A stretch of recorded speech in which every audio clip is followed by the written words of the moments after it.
Assalamualaikum warahmatullahi wabarakatuh. Alhamdulillah, syukurillah, la haula wala quwwata illa billah. Allahumma shalli ala Muhammad wa ala ali Muhammad. Teman-teman yang disayang oleh Allah Subhanahu wa taala, senantiasa semoga dalam rahmat dan ridho Allah. Izin sedikit memberikan perspektif tentang bagaimana berita yang viral hari ini terkait wayang kulit yang merupakan salah satu produk budaya di Jawa dibenturkan dengan agama. Ini adalah respon dari perkataan seorang ustadz juga yang dipotong ya, kemudian secara reaktif dan ekstrim kemudian direspon oleh kelompok yang tidak setuju, dan akhirnya membuat satu pertunjukan pewayangan yang menurut saya itu sangat tidak elok ya, apalagi di sebuah pesantren gitu ya. Akhirnya sesama saudara muslim kenapa harus berantem hanya karena perbedaan perspektif, dan itu bukan hal yang sangat fundamental dalam prinsip agama, bukan hal yang usul gitu, tapi menjadi viral dan mempengaruhi public opinion ya, yang membuat sebagian akhirnya pro dan kontra dan sebagainya. Sebenarnya teman-teman, di dalam Islam itu budaya itu diadopsi, difasilitasi dengan ukuran al-urf. Kalau Yusuf Al-Qaradawi, Syekh Yusuf Al-Qaradawi, ulama kontemporer yang banyak mengeluarkan fatwa kontemporer tentunya untuk hukum-hukum atau perspektif atau fenomena peristiwa yang baru-baru ini terjadi. Nah, salah satunya adalah beliau dalam bukunya Thaqafatul Bainal Iftitah wal Inhilak. Beliau menyebutkan bahwa budaya itu di sini disebutnya adalah saqafah. Jadi Islam dengan harmonis ya, dengan indah mengadopsi dan memfasilitasi serta tetap ya membiarkan budaya-budaya yang sesuai dengan nilai-nilai Islam tentunya. Seperti contoh kalau di dalam budaya Arab itu ada sebutan untuk penghormatan seorang ayah memiliki anak laki-laki pertama, itu misalkan anaknya bernama Qasim, Rasulullah ya. Disebutkan Rasulullah waktu itu adalah Abul Qasim.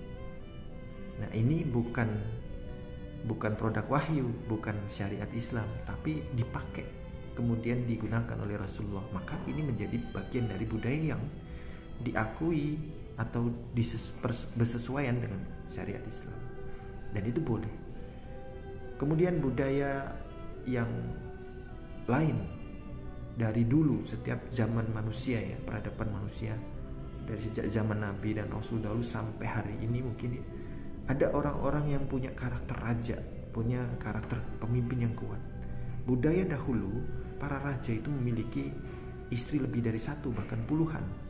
Ada yang bahkan mungkin mencapai ratusan. Nah, Islam datang mengatur istri cukup 4 maksimal. Nah, mengatur budaya manusia yang sudah terjadi di masa lampau-lampau dengan syariat dan petunjuk wahyu dari Allah. Akhirnya dibatasilah namanya budaya poligami itu menjadi syariat poligami, diadopsi, dan itu cukup 4. Dan kalau itu pun dengan persyaratan yang sangat ketat ya. Dan kalau memang tidak bisa berlaku adil ya satu saja, itu akan lebih mendekatkan pada takwa. Nah, ini bagian dari penyesuaian ya, budaya.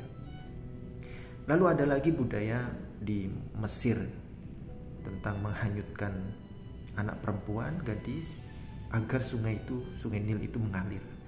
Kalau tidak begitu nanti akan paceklik dan lain sebagainya. Ternyata Amr bin As ketika itu menjadi gubernur kesulitan untuk kemudian langsung ya secara ingin menyetop ya budaya itu. Amr bin As mengirimkan surat kepada Khalifah Umar bin Khattab. Akhirnya Khalifah Umar bin Khattab membalas, wahai Amr, hanyutkan surat ini di Nil, di sungai Nil. Amr bin As penasaran apa isinya. Ketika dibaca, ternyata min Abdullah, kata Umar bin Khattab, dari hamba Allah untuk hamba Allah yang lain, yaitu sungai Nil. Wahai Nil, kata Umar, Jika kamu mengalir karena Allah, maka mengalirlah. Tapi jika kamu mengalir karena dirimu sendiri, maka tidak usah mengalir sampai hari kiamat. Akhirnya ketika itu setelah dihanyutkan, maka Nil mulai mengalir lebih deras lagi dan hingga kini tidak pernah berhenti. Nah, artinya dengan kekuatan keimanan dari seorang khalifah ya, Umar bin Khattab, bisa juga ya menghilangkan budaya tidak sesuai dengan ajaran agama Islam. Akhirnya masyarakat menerima dan tidak perlu ya, adanya pengorbanan anak gadis. Pun juga di Jawa. Di Jawa juga pernah kejadian seperti itu, pengorbanan anak gadis untuk kesuburan musim yang baik dan lain sebagainya di satu masyarakat. Akhirnya Wali Songo dengan semua murid-muridnya ya, berusaha merubah itu dengan menggeser pengorbanan itu jadinya menjadi pengorbanan tidak lagi manusia atau anak gadis, tapi juga dirubah menjadi kerbau pelan-pelan. Dan mungkin sebagian masyarakat Jawa di pedalaman masih ada yang seperti ini, dan itu sebenarnya tugas kita karena dakwah belum selesai dan perlu dilanjutkan estafetnya.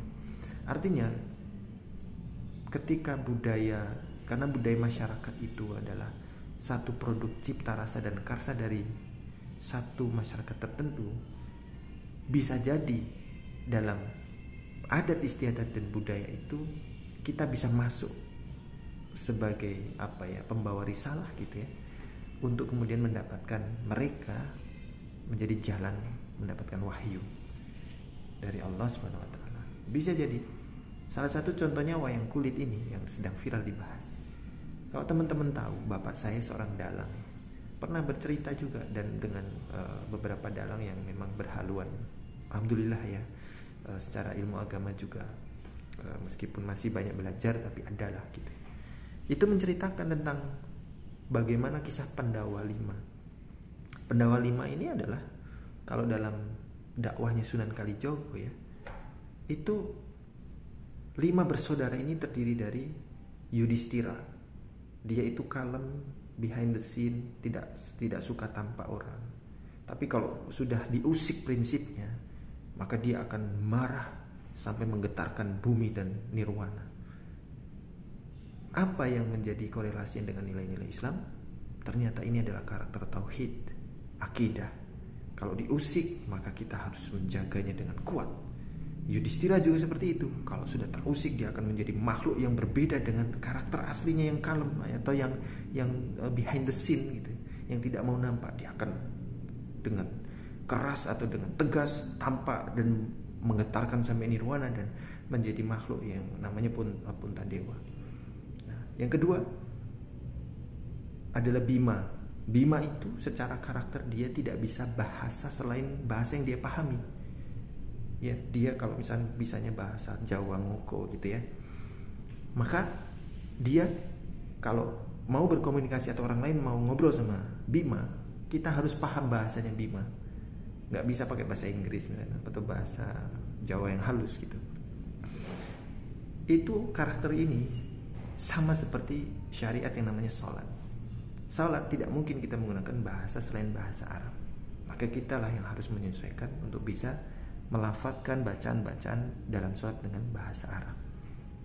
Yang ketiga Arjuna. Arjuna ini juga salah satu nama yang ayah saya sematkan kepada nama saya, Arjunadi. Arjuna ini memiliki karakter lembut, sabar, dengan penuh ketawaduan dan menjadi kekuatan yang sangat luar biasa. Karakter dia unstoppable dan unbeatable. Seperti Khalid bin Walid, kalau dalam peperangan tidak pernah kalah. Itulah Arjuna. Nah, apa syariat yang sama seperti karakter Arjuna ini adalah puasa. Puasa itu mendidik hawa nafsu kita menjadi lembut, sabar, dan sebenarnya itu adalah kekuatan. Kekuatan yang sangat besar. Innallaha ma'as-sabirin. Allah menjadi backup dari orang-orang yang bersabar. Bahkan dengan sabar itu mendapatkan ajruhu bighairil hisab gitu. Balasan yang tanpa batas. Itu adalah kekuatan unbeatable. Nah, itu adalah karakter asli dari Arjuna. Kemudian Nakula dan Sadewa. Nakula dan Sadewa ini adalah saudara kembar. Di dalam syariat, apa ibadah atau amalan yang harus dilakukan dengan syarat. Ternyata adalah zakat dan haji sebagai rukun Islam. Zakat dan haji hanya dilakukan ketika mampu. Dan Nakula dan Sadeo ini adalah saudara kembar, sama-sama punya kemiripan atau kesamaan. Nah, zakat dan haji ini sama-sama memiliki syarat yang sama, yaitu jika mampu. Nah, ketika pertunjukan wayang ini kemudian diinternalisasi dalam satu paguyuban, perkumpulan dengan masyarakat itu, mereka senang sekali dengan wayangan ini, sehingga pelan-pelan nilai itu ditanamkan oleh Sunan Kalijaga atau salah satu dari Wali Songo dan para dai-nya, sehingga dai berdakwah melalui adat ya yang sudah ada dan tumbuh dan hidup dalam masyarakat itu. Dan bisa jadi itu adalah pintu masuk hidayah, karena ketika itu juga teman-teman kalau di masyarakat Jawa lihat ya, ada namanya setiap masuk kampung itu namanya gapura. Gapura itu dari kata-kata gofuro. Gofuro itu pengampunan ya, pembersihan jiwa. Nah, ketika itu disampaikan kalau mau ikut wayang atau melihat pertunjukan wayang harus lewat nih gapura. Nah, nanti membaca kalimat sada. Kalimat sada itu kalimat syahadat. Nah, itu adalah bagian trik ya, bagaimana kita itu dakwah bil hikmah wal mawidatul hasanah gitu, dengan tidak langsung melakukan konfrontasi dengan budaya, justru melalui pintu budaya yang sesuai dengan nilai-nilai Islam perlu dilestarikan dan nilai-nilainya diperdalam lagi, karena banyak sekali budaya-budaya yang kemudian menjadi pintu masuknya hidayah dari para masyarakat yang ada di situ. Bahkan di dalam budaya Minang ya, dan ini budaya Melayu juga ya kan, adat basan di syariat, syariat basan di kitabullah. Ini adalah kesadaran yang paling tinggi ya tentang konsepsi bagaimana agama dan budaya itu bisa hidup berdampingan tanpa harus dibenturkan secara langsung, bahkan secara ekstrim. Makanya kita yuk kembali lagi memaknai secara lebih bijaksana, menyikapinya juga secara lebih arif ya, bahwa dua hal yang hidup dalam masyarakat kita manusia ya, produk budaya, kemudian dia manusia juga punya basis agama yang harus diyakini sehingga kemudian hidupnya menjadi terbimbing, kemudian jalan hidupnya menjadi sesuai dengan maksud penciptaan Tuhan atau Allah Subhanahu wa taala. Jadi semoga teman-teman kita semuanya bisa menyikapi fenomena ini atau peristiwa ini dengan makna yang sedalam-dalamnya, karena dari situlah kita bisa menjadi hamba Allah yang lebih bijaksana. Demikian, kurang lebihnya mohon maaf. Kita bisa saja berbeda pendapat, tapi kita bisa bersepakat dalam satu kesepakatan untuk menjadi pribadi yang rahmatan lil alamin, insyaallah.